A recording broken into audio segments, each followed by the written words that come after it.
Welcome into the final installment of my Top 100 NBA Players series. What's crazy is I already recorded this intro once, but I drank this right before and my tongue is this color. That's not good. But this series I think has been good. Hopefully you've enjoyed it. If you've missed any of the prior videos in this series, and you probably have, there's a playlist link down in the description box below for you to go back and watch any of the rankings videos that you might have missed. If you've watched every single one of them, let me know down in the comment section below, and don't lie. Somebody's probably gonna lie. But if you've watched everyone, you're awesome. Appreciate the support. You can hit that bell button so you're notified whenever I drop something. And subscribe because I have a lot of good Blazer-related content coming up in the coming days. As for the rest of September, we're going to be doing some player preview videos. Those are always a good time. Now, just like at the start of every video, I'm going to plug NBA Uprise. I want to do this NBA-based series, this Top 100 series, to help gain some traffic for NBA Uprise, which is an NBA-based channel that I'm hoping that we can do some NBA content on consistently starting in October. We'll have to wait and see on that, but we're going to try, so definitely go subscribe to that. Link in description. With that being said, let's jump into the final 5 players.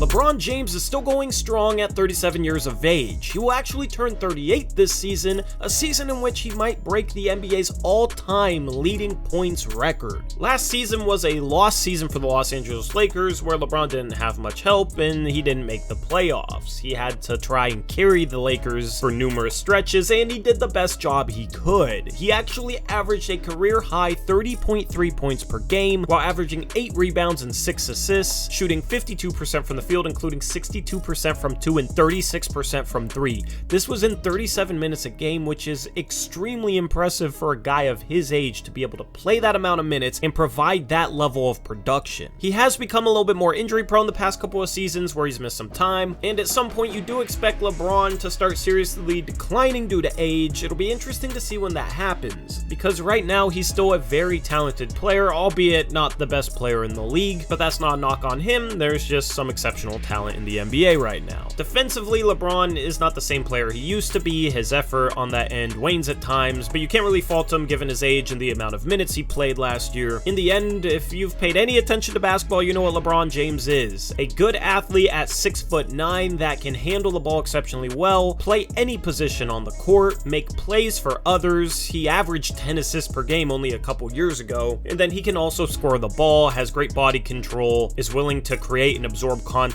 on the interior to finish at will, and he's been a good enough three-point shooter. He actually shot a career-high 8 threes per game last year, which makes his 36% from there pretty impressive. It'll be interesting to see when the decline truly does happen for LeBron James.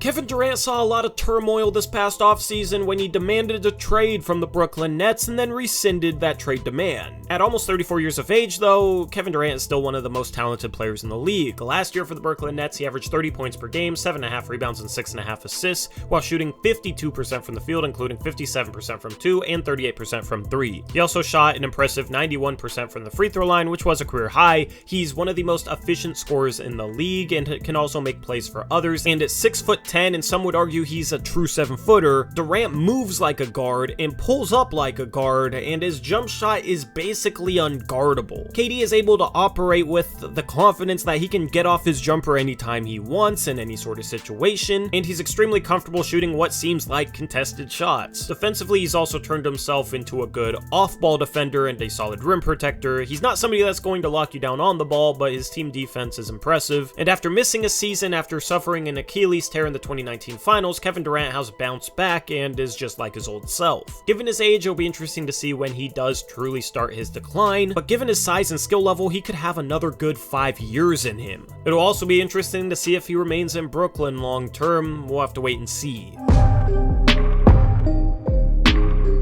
Steph Curry led the Golden State Warriors to another championship last season. In 34 minutes a game, he averaged 26 points, 6 assists, and 5 rebounds, while shooting 44% from the field, including 53% from 2 and 38% from 3. Not counting the year he only played 5 games, that 3-point percentage was a career low for Steph, but he's still shooting 12 threes a game, so that percentage is still insanely impressive. His 2-point percentage has declined in the past 3 years, but he still shoots 53% from there, still gets to the line 5 times a game, game and shoots 92% from the charity stripe, and is still a very efficient scorer that scores on volume. Statistically, there are some guys that might be a little bit more impressive below him on this list, but given the fact that Steph has led the Golden State Warriors to another championship, I have to put him here at this spot. He's the best shooter in NBA history, but what's really special is his ability to move off the ball, and his movement creates a lot of good opportunities for others, which aren't necessarily an assist, but Steph Curry draws so much defensive attention that it opens up everything else for his entire team. Golden State has a great system put in place there that utilizes the attention given to Steph Curry in order to make things easier on other players, and that is a testament to Steph's ability to shoot the ball. Never mind the fact that he's also a good ball handler that is able to use the shooting ability to get defenders to sell out on him in order to drive the lane, where he can hit a floater as well as finish around the rim. And while he is 34 years old, shooting translates well as players age, and I don't think Steph Curry is slowing down.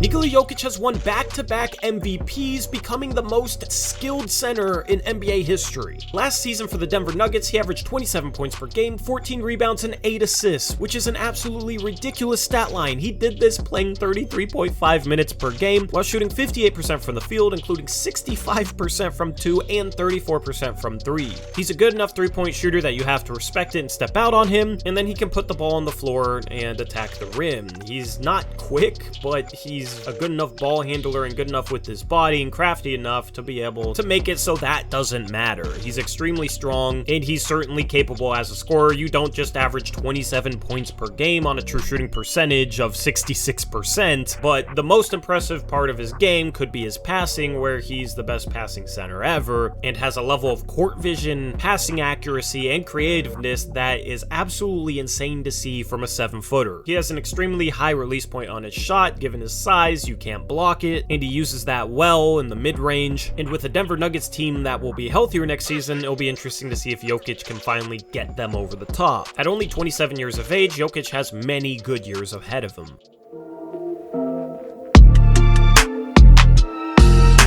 Jana Santera Kumpo is the best basketball player in the world. For the Milwaukee Bucks last season, he averaged 30 points per game, 12 rebounds, and 6 assists, while shooting 55% from the field, including 62% from 2 and 29% from 3.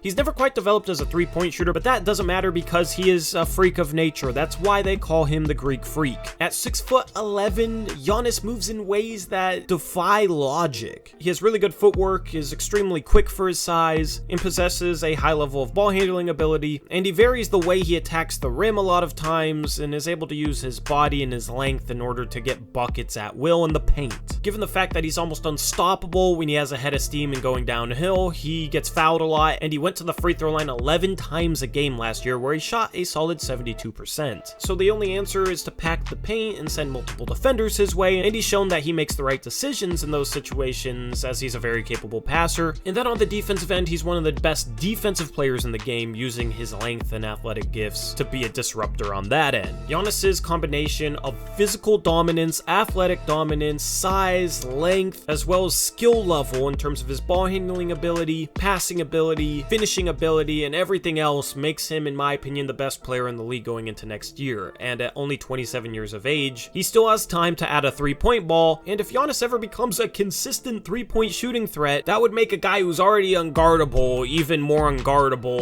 and how do you top that? Anyway, that wraps up my top 100 NBA players series. Hopefully you enjoyed. As I said, check out that description for the links and all that good stuff. Player previews coming up, and then it'll be October, and then we're gonna get into the swing of things for real. I don't know where the year's gone. But anyway, the series is now gone. That's a wrap.